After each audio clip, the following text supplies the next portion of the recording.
especial del Evangelio, los primeros textos que se transcribieron, que se pasaron manuscritos de unos a otros, fueron los textos de la pasión, fueron los textos del sufrimiento de Cristo, de parte de los testigos que habían estado con él.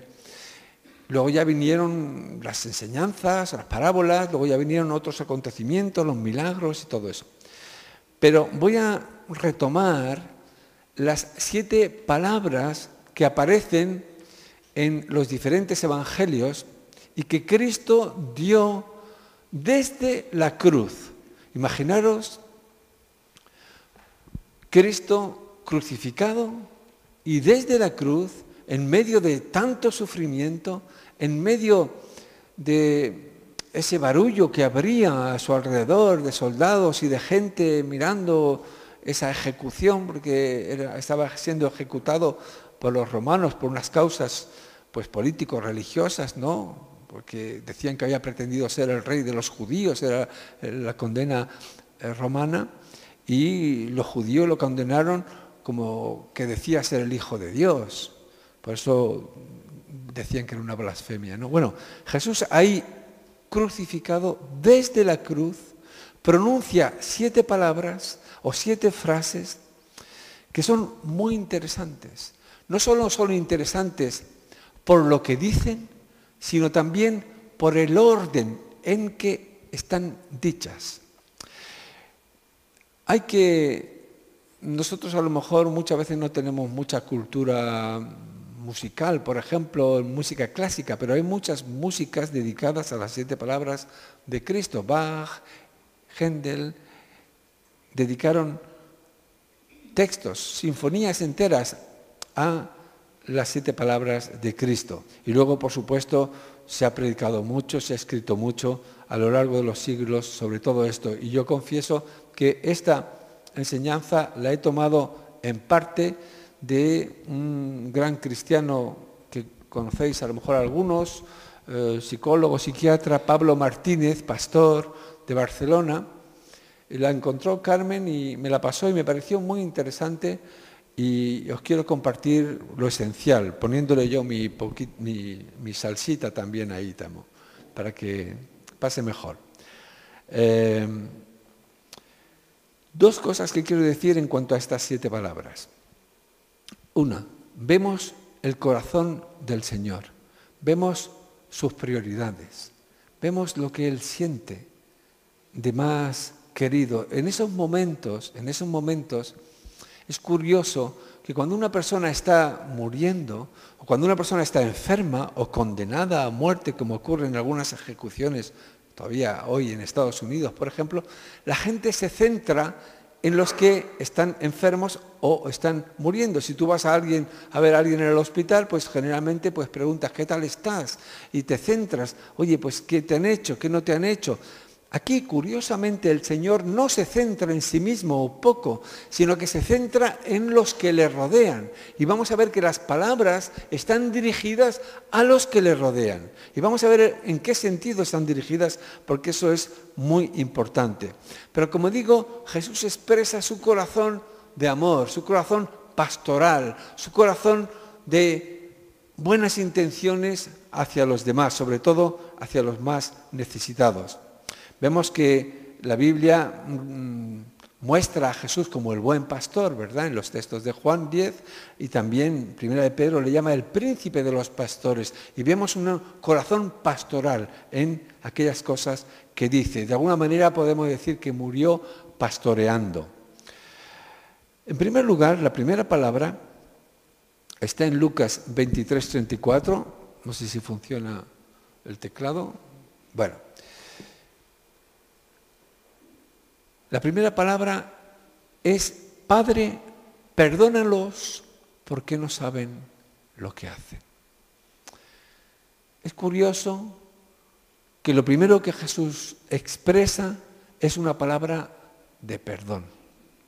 Y no necesariamente está dirigiéndose aquí a sus amigos o ni siquiera está limitándose únicamente a los que le escuchan ahí, sino hay que tener en cuenta todo el juicio del Señor y todo lo que ocurrió con su tortura, flagelación, corona de espinas, insultos, escupirle y maltratarle durante toda una noche. Acordaros que fue el viernes más o menos que le apresaron y estuvo pues toda la noche del viernes, moriría probablemente a las 3 de la tarde del sábado, le enterraron el sábado, que los judíos no podían asistir porque el sábado estaban ellos de reposo, y hasta el domingo que resucitó. Bueno, lo que quiero decir aquí es que Él está perdonando a todos, a todos. Y mira,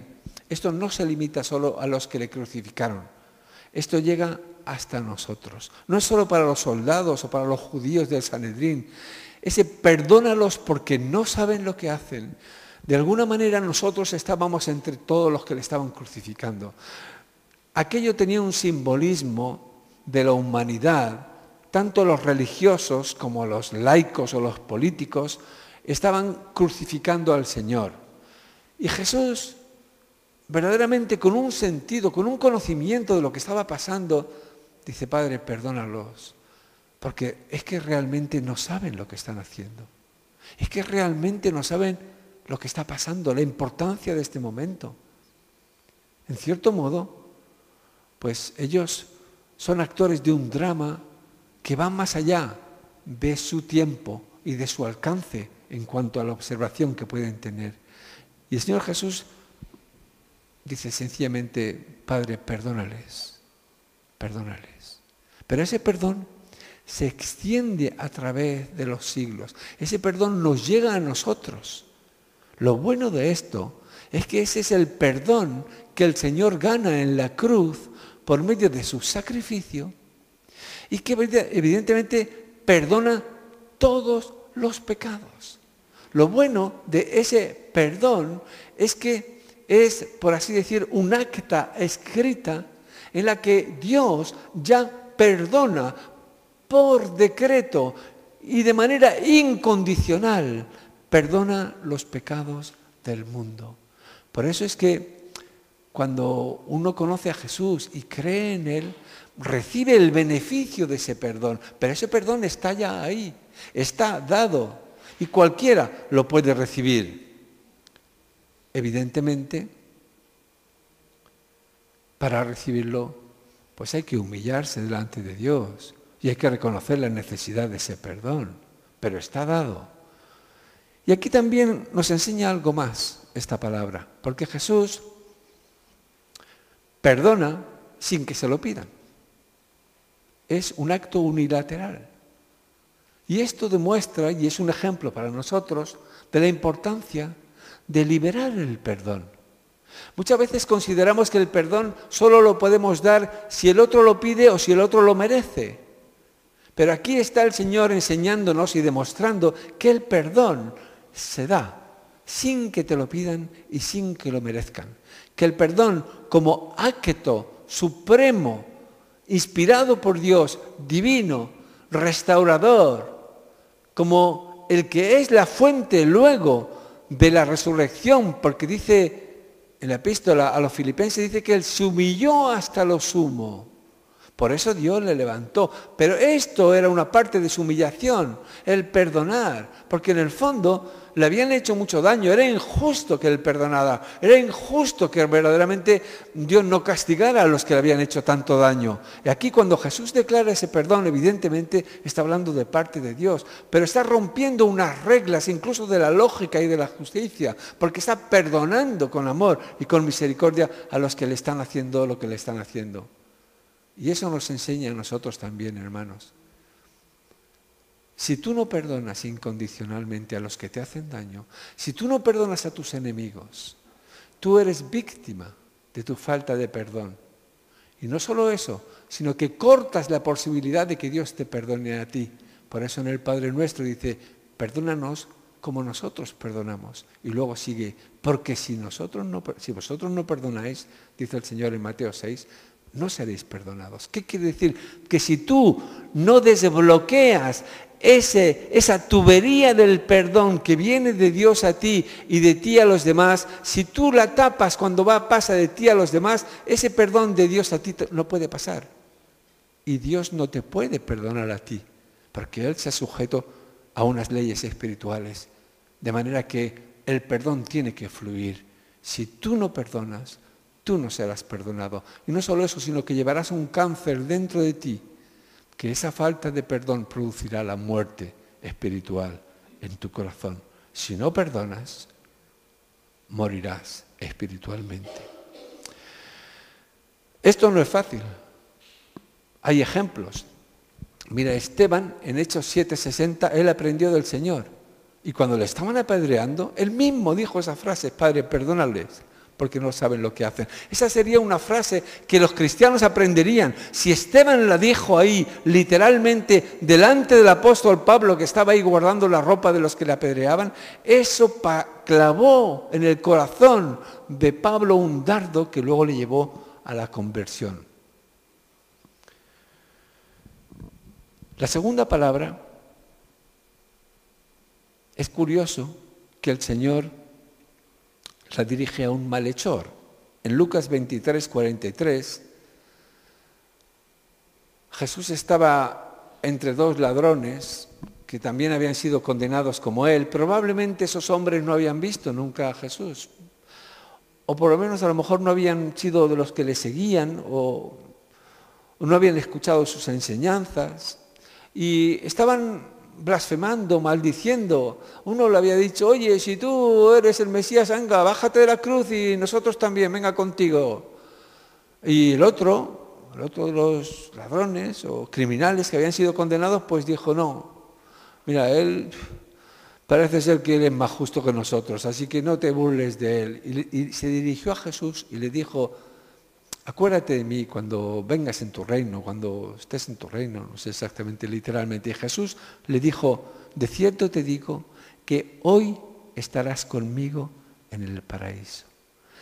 Es interesante, esto nos enseña muchas cosas, no vamos a entrar en toda la profundidad, pero simplemente ese hoy habla de cómo podemos ir instantáneamente a la presencia de Dios. Que algunos dicen: no, nos quedaremos en la tierra ahí comidos por los gusanos hasta... Bueno, yo creo que aquí esto nos dice que hay, después de la muerte, un encuentro con Dios. Y no solo dice esto, sino que dice algo más y muy, muy importante para nosotros a nivel práctico.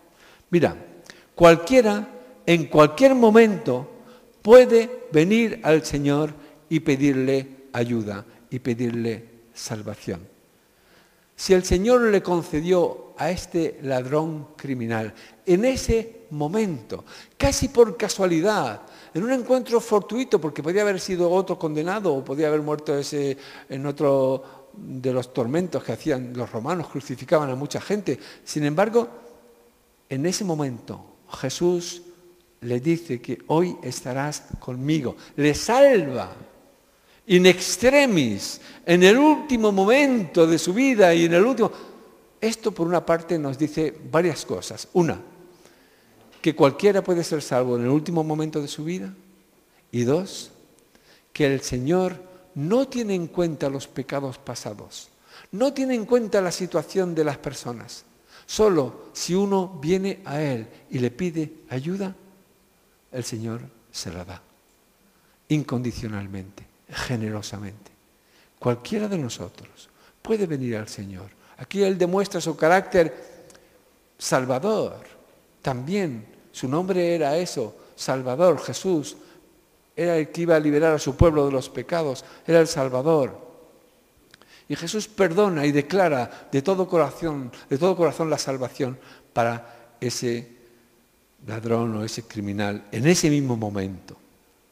Y en ese mismo momento es salvo y muere y va al cielo con Jesús, además, porque Jesús y el Padre estaban en unidad. La tercera palabra es una palabra muy tierna, muy tierna. A veces los evangélicos somos un poco rácanos, egoístas, yo pienso, a la hora de hablar de la Virgen María, por ejemplo.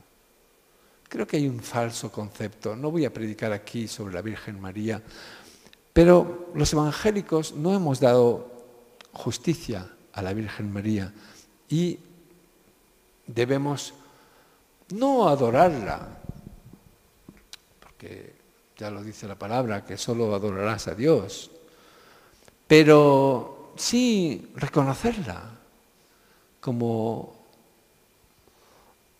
dice la palabra, como la mujer bendita entre todas las mujeres, elegida por Dios para una tarea única en este mundo, de ser la madre de Jesús, el lado humano de Jesús.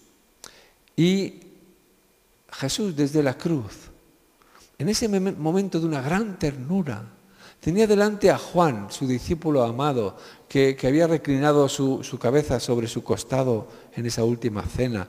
Dicen que era su preferido, dicen también que era el más joven. Y le dice a él, probablemente estaba junto a María, porque está como hablándoles uno a otro, que están juntos, probablemente estaba Juan sosteniendo.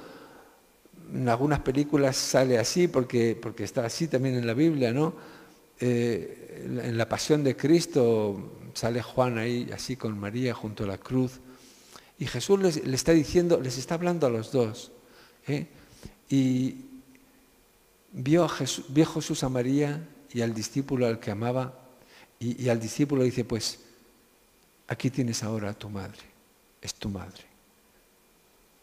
Dando a entender, yo me voy, soy su hijo, pero te la dejo a ti, como madre. Y dice que desde aquel momento, el discípulo la recibió en su casa. El Señor se estaba preocupando por el futuro de María. No sabemos exactamente si María en ese momento era viuda, que es lo más probable por cómo la edad que tenía el Señor. Y es probable que fuera viuda, pero sobre todo el Señor estaba preocupado. ¿Qué sería de esa mujer que le había seguido, muchas veces incluso confusa por todo lo que estaba pasando? Hay textos que dicen que María guardaba todas las cosas en su corazón y recibió una profecía de que un puñal atravesaría su corazón, atravesaría su alma, dando a entender que sufriría mucho al ver a su hijo cómo le trataban, ¿no? Pero aquí el Señor está honrando a su madre, está cumpliendo con un gran mandamiento. Todo esto hasta ahora nos hace ver cómo el Señor tiene preocupaciones tan humanas. Lo espiritual, lo divino, no está reñido con lo humano. El Señor se está preocupando de personas concretas, de los que le han hecho daño, de los que sufren a su alrededor como el ladrón, de los que están ahí al pie de su cruz como María y su discípulo. Tiene un corazón sensible a las necesidades de los humanos, en primer lugar. Es una preocupación pastoral, pero divina. Dios es así. Dios se preocupa de nuestras necesidades y nosotros debemos de ser así. Debemos preocuparnos de los que nos rodean. No debemos estar indiferentes. Es verdad que a veces nos toca vivir con personas que no son de lo más agradable. Es verdad que a veces no siempre nos responden bien por bien. Y siempre hay mucho desagradecimiento, incluso por lo bueno que hacemos. Pero, hermanos, el fundamento de nuestra fe y de nuestra vida es preocuparnos unos de otros, por los que tenemos cerca. Dice la palabra que hagamos bien a todos, pero primeramente a los de la familia de la fe. Y no debemos discriminar, porque muchas veces discriminamos y es natural, es humano, es carnal que entre nosotros pues se hagan grupos, unos son más afines a otros, es verdad, pero debemos romper en el nombre del Señor esos guetos, esas limitaciones, ya sea familiares, ya sea de clanes, y debemos ir al otro, y al otro necesitado. Hay veces prejuicios, hay veces incluso que ya hemos puesto una cruz encima de alguien y decimos, ya no quiero saber nada de él. Pero hermanos, ¿para qué estamos aquí? ¿Para qué estamos aquí? El Señor nos invita y el Señor nos está diciendo a través de estas palabras que nos ocupemos, que nos preocupemos de los que nos rodean y seamos sensibles a sus necesidades. Llegamos ya a las últimas palabras En Juan 19, 28, Jesús dijo, tengo sed. Expresó su necesidad física sobre todo, tengo sed. Era una necesidad normal, natural. Probablemente había sudado muchísimo.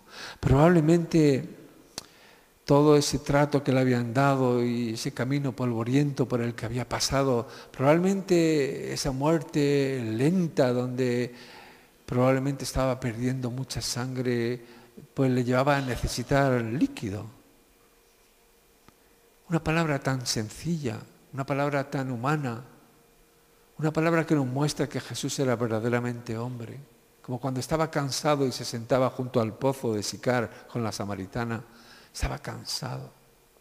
Eso nos hace entender que el Señor también conoce nuestras necesidades materiales, se identifica. No es alguien etéreo, ajeno a nuestra vida real.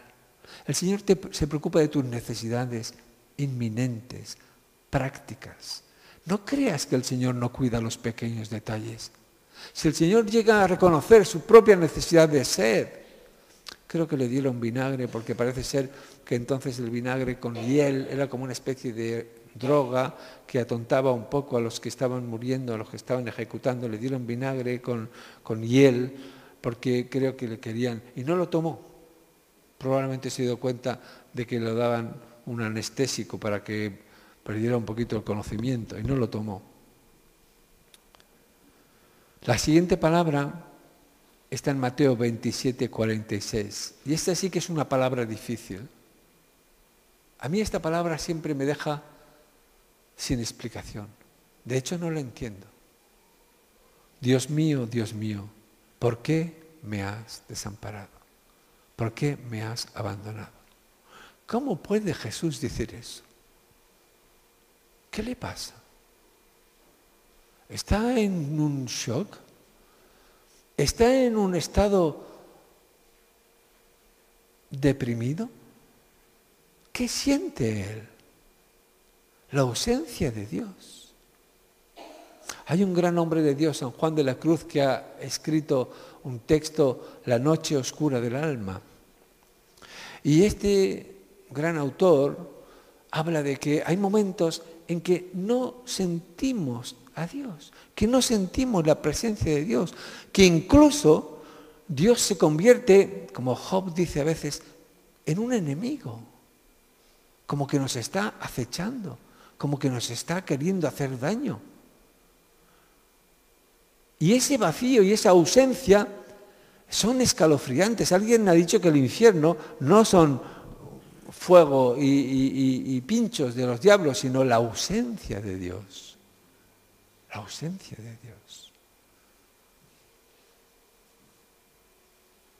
¿Cómo es que Jesús vive esto? Algunos lo han interpretado teológicamente. Unos han dicho que era un momento de bajón que tuvo, pero otros han dicho que como Jesús se identificaba con nuestro pecado, como en Él se cargó todo nuestro pecado, evidentemente un Dios santo no puede estar en comunión, en contacto con el pecado.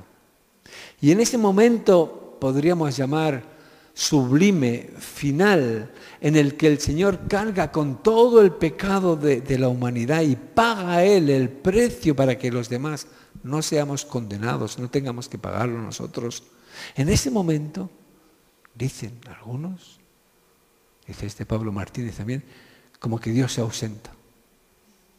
Como que Dios dice, Jesús, ahí está, te quedas solo.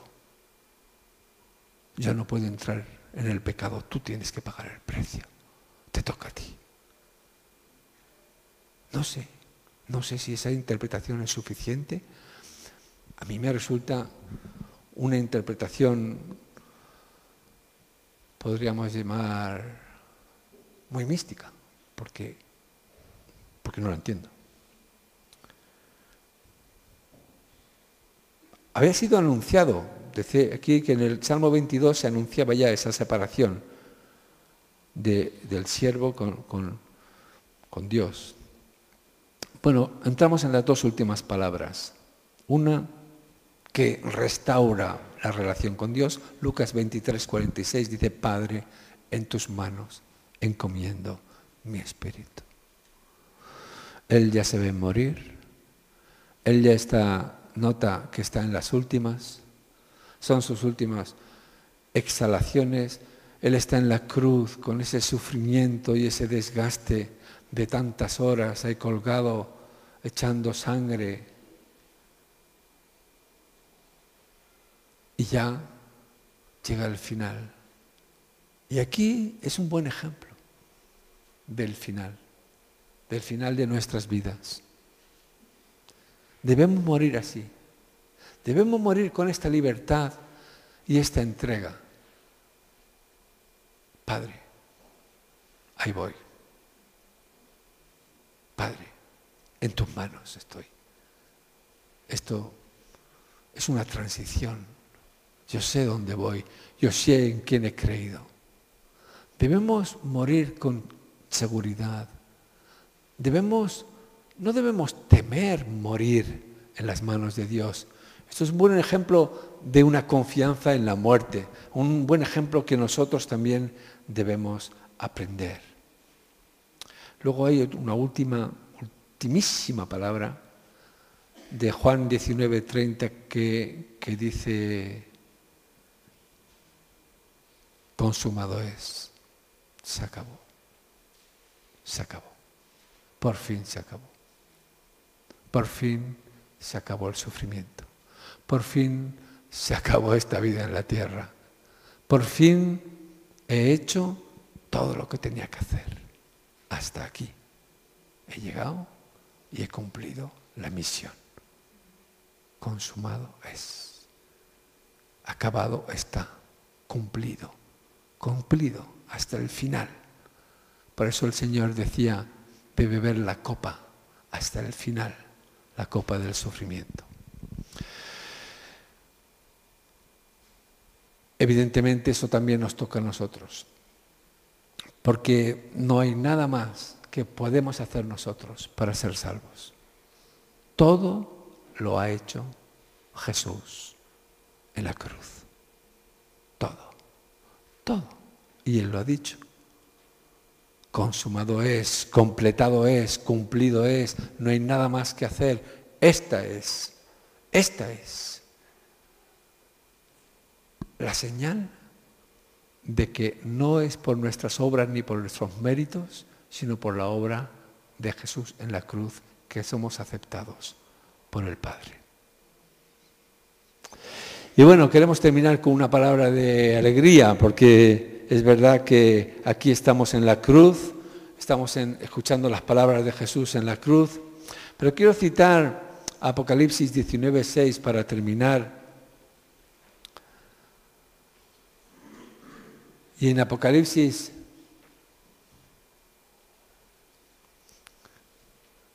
En Apocalipsis 19:6 hay aquí ya como una celebración, como una visión celestial. Oí la voz de una gran multitud como el estruendo de muchas aguas y como la voz de grandes truenos que decía: aleluya, porque el Señor nuestro Dios Todopoderoso reina. Esta exaltación del Señor que refleja la resurrección es para nosotros esa tranquilidad, esa seguridad de que es el Señor que reina. A veces uno se asusta por las cosas que pasan en la vida, a veces incluso con la política, que no sabe si Trump se va a poner a lanzar cohetes contra Corea del Norte y vamos a terminar todos aquí explotados por un montón de bombas atómicas que van a salir en todas direcciones. La verdad que la política está mal, cuidado. No debemos tampoco menospreciar, aunque a veces lo tomamos a chiste, pero es real. La bomba que lanzaron el otro día en Afganistán era real y era la madre de todas las bombas, que llamaban, la más poderosa que existe sobre la Tierra debajo de lo nuclear. No sabemos cómo va a acabar este mundo, es verdad, no lo sabemos. Yo no soy de aquellos que creen que porque yo me voy a morir pronto ya el mundo se va a acabar, no. pero tampoco estoy seguro de que voy a... Gracias, eso también. Martín me dijo el otro día, cuando estuve visitándole, que por lo menos voy a llegar a su edad. Y él tiene 84, ¿no? No, Martín, ¿qué edad tienes? 88 ya. Ah, pues mira, no sabía yo que ya habías llegado al 88. Pues Dios quiera que llegue yo a tu edad, Martín. Pero aún así lo que quiero decir es que no importa cómo acabe la historia. No importa cómo acabe la historia. Tenemos la seguridad. Y en las visiones de Apocalipsis, si hay una cosa clara entre todos los que no entendemos, porque yo me cuesta predicar de Apocalipsis porque la mayoría de las cosas no entiendo. Hay algunos que me dicen, ¿predica de Apocalipsis? Pues la verdad que no. ¿Predica del fin del mundo? Pues no, la verdad que no mucho. He predicado hace poco una serie de la Segunda Venida, porque creo que es bíblico. Quién sabe, a lo mejor algún día me da por predicar por el Apocalipsis en el sentido de la bestia y de esas cosas, que no me atraen demasiado. Pero una cosa que tengo clara de Apocalipsis es que nos anuncia que la historia termina bien para los que creen en el Señor. Es decir, que el Señor tiene el control de la historia y Él es el Señor. Él es el triunfador. Él tiene la victoria. Por eso nosotros no somos muy rituales, pero los ortodoxos dicen en el día de la resurrección se saludan de esta manera. Uno le dice al otro, el Señor ha resucitado, y el otro responde, verdaderamente el Señor ha resucitado. Amén. Que el Señor os bendiga. Y ahora no olvidéis que hay ágape y que hay que organizarlo. Bueno, pues adelante, que hay mucho que caminar.